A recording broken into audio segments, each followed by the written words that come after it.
சக்கரவள்ளி கிழங்கு மாமா சமஞ்சது இப்படி.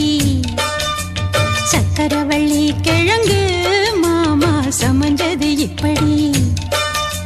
முந்தா நாள் வானம் மாமோய் தூரல் போடும் நேரம்.